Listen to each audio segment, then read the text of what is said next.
In this video, we will show you a minimum setup for working with Java programming language. The first thing you need is a compiler. There are several choices, but be careful. Some of them they say it's free, but what they really mean is that it is free as far as you are not doing anything commercial, as far as you are not making money out of it. So just have a look at their license or do a quick search if you are worried about you will be entitled to pay something later or not. The compiler that I'm choosing here is OpenJDK from Microsoft. The link will be below, so you can go there. And then you press download. You scroll down. This is the latest version today. And I'm using Windows 64-bit.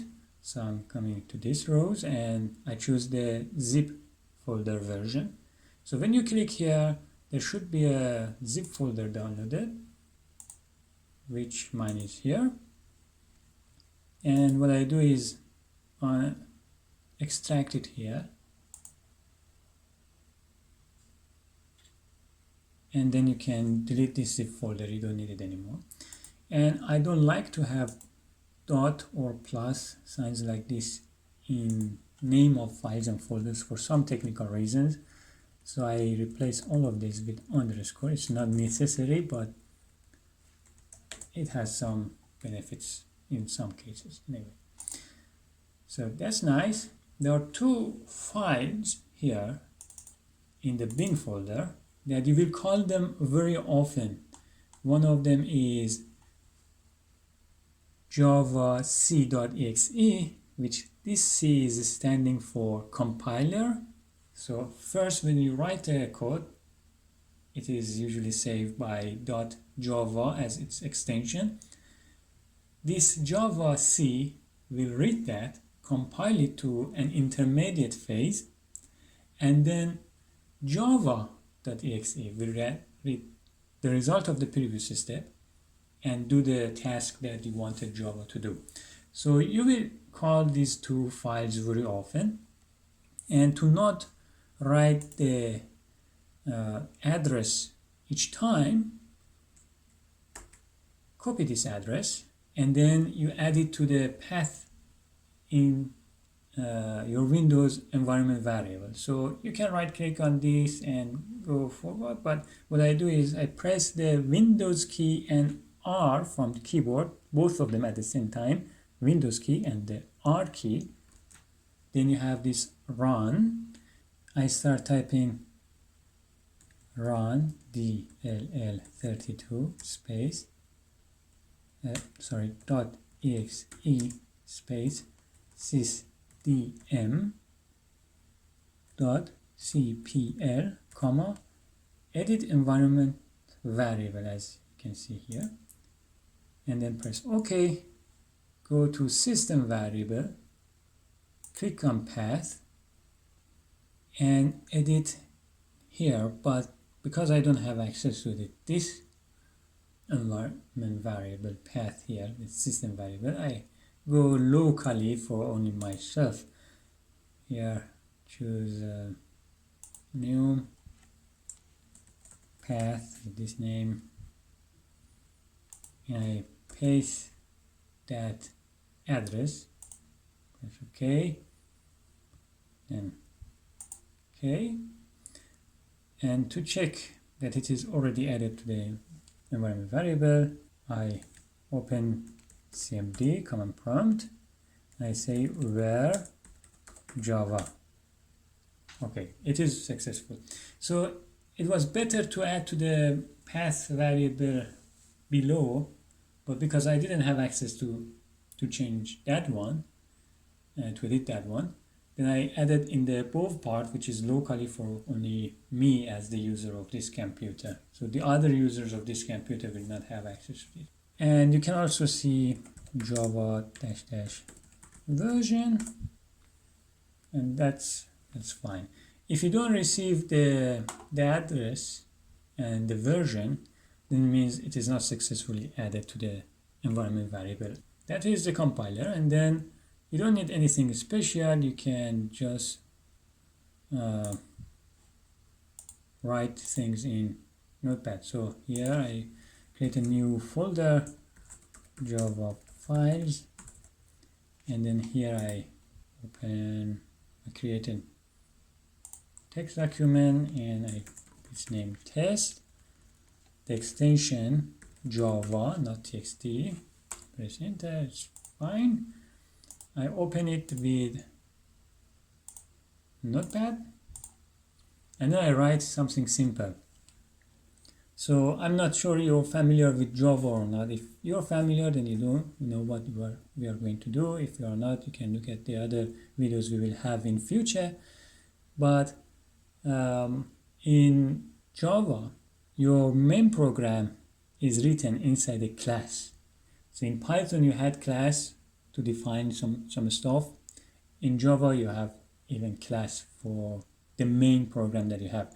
So you define a class and the name test, and then I go down, I open and close eyebrows. Indentation is not important in Java. It just helps you to track things yourself. So 1, 2, 3, 4 space, and then I need a main function, and in Java they call method instead of function. And this you need to declare a few things. First, you need to say it's a public method or a private method. I say public if everyone can access it. And then you need to say it's a static or dynamic. Static means you don't need to create an instance of this class to use this method. And if you say dynamic, it means it works on an instance of this class. So it is a static. I'm not going to make anything. And then you should say what this method is returning. And we say nothing, because I want to just print a hello world or something. And printing something on terminal doesn't mean returning a value. It returns a value if it makes sense to say x equal to this function or method. So if I was saying like x equal to this, but this is going to print hello world or something like that on the screen, then there is no value going to the variable x. So it returns nothing. So it's void. But if it was returning like a square root of 4, it returns a value 2, and I can put it in a variable x, no? So in that case, I would not put void. Instead, I would put like integer or float or whatever. And then open parentheses, and this main needs to have argument, string, square brackets, args, that's mandatory. Close the parentheses, and then 1, 2, 3, 4, open 1, 2, 3, 4, close this. Then next line 1, 2, 3, 4, 1, 2, 3, 4, and then what I say, system out, so just shoot something out to the terminal, no? Dot print ln is for line, then parenthesis open.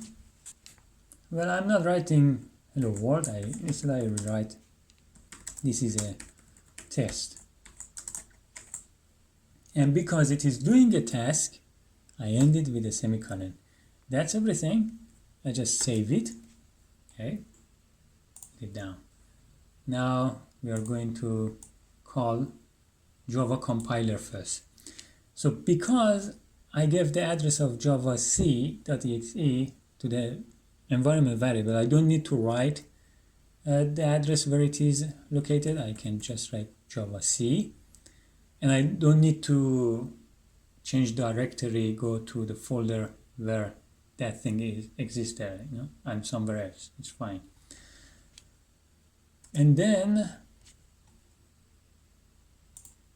the location of this guy here, paste it here, but note that there is a space in this name of this folder. Remember I said I like to put the underscore. So this space will cut stuff. So the terminal thinks this from C to this a is one argument, and then this space means this is the second argument, which is not the case. All of it is together. So if I was using underscore, I didn't have any problem, but because I didn't, if I press enter, there will be error.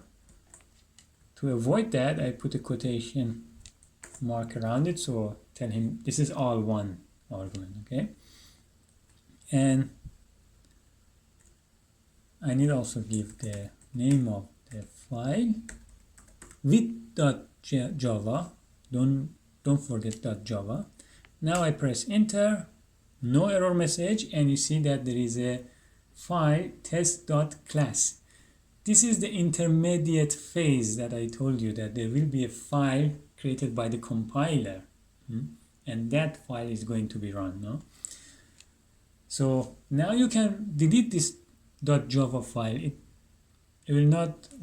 It's not necessary anymore for running this this thing, but it's good to keep it because later you may want to change it and then compile it again, and etc. So now I call Java, and I want to call it on this class file, okay?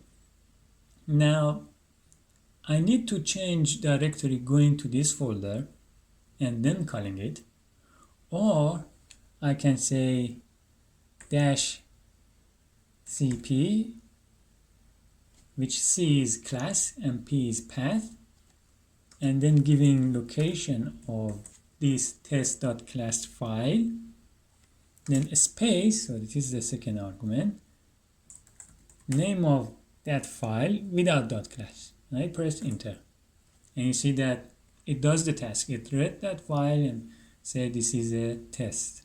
That's fine. Other thing I could do was cd, change directory to here, so my terminal is in this folder. Then I could say Java, and now I don't need to use that dash cp, just say test, and it does the same thing. So this is the minimum setup you need. You use the terminal of your Windows MD, and you use Notepad, and you only downloaded something which is, I think, 175 megabyte. When you extract it, it becomes 300 megabyte. So that's kind of minimum setup, and you tested the file. See you in the next video.